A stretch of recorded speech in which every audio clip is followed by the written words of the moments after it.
Hello guys, କେମିତି ଭଲ ଅଛି ନା? ମା ବାପା କିନ୍ତୁ ବହୁତ ଭଲରେ ଥିବେ। ଆଉ ଆମର ଦୁଃଖର ଘଟଣା ହେଇଯାଇଛି କ'ଣ ନା, ଦେଖନ୍ତୁ ଫାଷ୍ଟ ଆମର କଲୋନୀକି ଆମର ଟୋଟାଲ ଗଲେ 4ଟି ପକ୍ଷୀ। ଏଇଠି ଗୋଟେ, ଏଠି ଗୋଟେ ମାଠିଆରେ ଏଇ 2ଟି ବଇଛନ୍ତି। କ'ଣ ହେଇଛି ଜାଣିଛନ୍ତି? ଆଉ 2ଟି ଭାବୁଥିବେ ବିକି ଦେଇଛି ମୁଁ, ନା 2ଟି ପକ୍ଷୀ ଆମର ଉଡ଼ିଗଲେ ପୁରା ଖୋଲା ଆକାଶରେ ତାଙ୍କ ଘର। ତାଙ୍କୁ ଖୋଜି ଖୋଜି ପାଇଲୁ ନାହିଁ। ଦେଖି କୁଆଡ଼େ କୁଆଡ଼େ ଗଲେ ସେମାନେ। ଦେଖନ୍ତୁ ସେଇ ଏକେଣା ଯେଉଁ ପୁରା ଆଡ଼େ ଜଙ୍ଗଲ ଅଛି, ସେ ଜଙ୍ଗଲ ଆଡ଼େ ପୁରା ପଳେଇଲେ। କେତେ ଖୋଜି ଖୋଜି ଖୋଜି ଖୋଜି ଖୋଜି ଖୋଜି ଖୋଜି ଖୋଜି କେତେ ଆଡ଼େ ଯାଇ ଗଲି ନା, ପାଇଲି ନାହିଁ। ଆଉ କ'ଣ କରିବି, କାନ୍ଦି କାନ୍ଦି କାନ୍ଦି କାନ୍ଦି ଘରକୁ ଆଇଲି। ଦେଖନ୍ତୁ ଏଇ ପାରା ଯେମିତି ଉଡ଼ୁଛନ୍ତି, ସିଏ ହେନ୍ତି ଉଡ଼ିକି ଚାଲିଲେ ତାଙ୍କର ସେ ବାଟରେ ବାଟରେ। କେତେ ଆଡ଼େ ଯାଇ ଯିବି ଆଉ ଖୋଜି ଖୋଜିକା ଗଲି, କେତେ ଯାଇବି ସେ ପାଇଲିନି। ଆଉ ଆଇଲି ତାପରେ କାନ୍ଦି କାନ୍ଦି ଘରକୁ। ଆଉ ଆମର ତ ରହିଲେ ଏଇ 4ଟି ଟୋଟାଲି 4ଟି। ଆଉ କ'ଣ କରିବା, ସେ ଗୋଟେ ହଳଦିଆଟା ଏଇଟା, ଆଉ ଗୋଟେ ମାଠାର ଗୋଟେ ବଇଛି। ଭାଇ ମାନେ ଦେଖି, ଆପଣ ଯଦି ମାନେ ଯେଉଁ ବଦ୍ରି ଚଢ଼ି ଯାଇଥିବ, ଆପଣ ଯଦି କମେଣ୍ଟ ମୋତେ ଟିକେ କହିବେ ସେ ଘରକୁ ଫେରୁଛି ନା ନାହିଁ। ଘରକୁ ଯଦି ଫେରୁଛି ମୋତେ ଟିକେ କମେଣ୍ଟ ମାଧ୍ୟମରେ ଟିକେ କହିବେ, ମୁଁ ଜାଣିବାକୁ ଚାହୁଁଛି। ଆଉ ଆମର 4ଟି ରହିଲେ ଯେ ପୁରା ଦୁଃଖରେ ପୁରା ଭାଙ୍ଗି ପଡ଼ିଛି। ଆଉ ଏଇ 4ଟିରେ କ'ଣ, ଏଇ ଗୋଟେ ହ୍ୱାଇଟ୍ କଲର୍ ଗୋଟେ, ଆଉ ଏଇ 2ଟା, ଆଉ ଗୋଟେ ଏଇ ମାଠିଆ ଭିତରେ ଗୋଟେ ଅଣ୍ଡା ଉଷୁମାଉଛି। 4ଟା ଅଣ୍ଡା ରଖିକି ଧରିକି ବଇଛି। 4ଟା କ'ଣ କରିବ ସିଏ, 4ଟା ଧରି ବଇଛି ସେ ସେଇ ଯେଉଁ ଇଏଟା।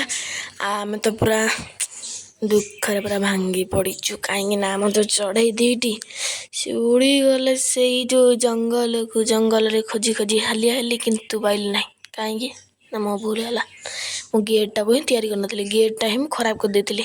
ସେ ଯେଉଁ ଗେଟ୍ ଆମର ଥିଲା ସେ ଖରାପ କରିଦେଇଥିଲି। ଆଉ ଆମର ପାଣି ଦିଆହେଇଛି ଏଠି ନା, ଆଉ ଇଏ କରିଦେଇଛି ଗେଟ୍ଟା, ମାନେ ପୁରା ଖରାପ ହେଇଯାଇଥିଲା। ଆମର ସେଟା ଗେଟ୍ଟା ପୁରା ଭଲ ନଥିଲା। ହେଇଠି ଦେଖନ୍ତୁ ମାନେ ଯେତେବେଳେ ବ୍ଲକ୍ ବନ୍ଦ ଥିଲା, ଗୋଟେ ଲାଇଟ୍ ଲାଗିଯାଇଛି ଏଥିରେ। ଆଉ ସେ ଦେଖିଛନ୍ତି ଧଳାଟା ଉଡ଼ିକି ହେଲା, ଦେଖିଛି ସେଠି। ଦେଖନ୍ତୁ ସେ ହାଣ୍ଡି ଯେ ନ ଯାଇଛି ମୋତେ କହି, ଦେଖି ହାଣ୍ଡିକି ଯିଏ ଫିଡ୍ ଦେବାକୁ, ମାନେ ଫିଡ୍ଟା ଏକ୍ସଚେଞ୍ଜ କରିବା, ମାନେ ଫିମେଲ୍କୁ ଦେବ। ସେ ଯେଉଁ ଅଣ୍ଡାରେ ବଇଛି ଦେଖନ୍ତୁ, ଦେଖିଲେ କହୁଥିଲି ନା ସେ ଯିବ। କାରଣ ଦେଖି ଯେତେବେଳେ ଅଣ୍ଡା ଦିଆ ଟାଇମ୍ରେ ନା, ସେ ଯେଉଁ ଫିଟ୍ଟା ନେଇକି ତାକୁ ମାନେ ଫିମେଲ୍ଟାକୁ ଦିଏ। ସିଏ ମାନେ ଆସେନି ବାହାରୁ, ଟୋଟାଲି ଆସେନି ଫିମେଲ୍ଟା ଟୋଟାଲି ବାହାରକୁ। କାରଣ ସେମାନେ ଅଣ୍ଡା ଉଷୁମାଇକି ବଇଥାଏ ନା ପୁରା, ସିଏ ଆସେ ନାହିଁ। ଆଉ ମିନି ଯଦି କ'ଣଟେ ହେଇଛି ଦେଖନ୍ତୁ, ଆମର ଗୋଟେ କେଉଁ ଗଛଟା କହିପାରିବେ? କମେଣ୍ଟ ମାଧ୍ୟମରେ କୁହନ୍ତୁ। ଏଇଟା କେଉଁ ଗଛଟେ ହେଇଛି? ଏଇଟା ଆମେ ନିଜରେ ହେଇଛି ଗୋଟେ, ଆମେ ଜାଣିଛୁ, କିନ୍ତୁ ଆମେ କେଉଁ ଗଛ ଏଇଟା, କିନ୍ତୁ ଆପଣ କୁହନ୍ତୁ ଏଇଟା କେଉଁ ଗଛ ବୋଲିକା। ଆପଣ ଜାଣିଛନ୍ତି ଯଦି ଆପଣଙ୍କ ଆଡ଼େ କମେଣ୍ଟ ମାଧ୍ୟମରେ ଟିକେ କୁହନ୍ତୁ। ଆମେ ୟେସ୍ ଅର୍ ନୋ ଲେଖିବ ହେଲା।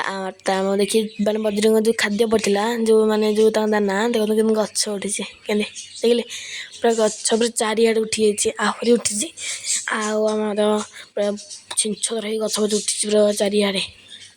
ବିମଲା ସବୁଆଡ଼େ ଗଛ ଫଛ ଉଠିଯାଇଛି। ଆଉ ଆମର ଚାଲ ଦେଖିଆ ବଦ୍ରି କ'ଣ କଲେ। ହେନ୍ତି ବଇଛି, ସେ ଫିଟ୍ ଦେଉଛି ଏମିତି, ଦେଖିପାରୁଛି ପୁରା ଫିଟ୍ ଦେଉଛି ଏମିତି ପୁରା ଦେଉଛି ବସିକି। ଯଦି ଭିଡ଼ିଓଟା ଭଲ ଲାଗିଥିବ ଲାଇକ୍, ସବସ୍କ୍ରାଇବ୍, କମେଣ୍ଟ କରିବା। ରହିଲେ ଜୟ ଜଗନ୍ନାଥ।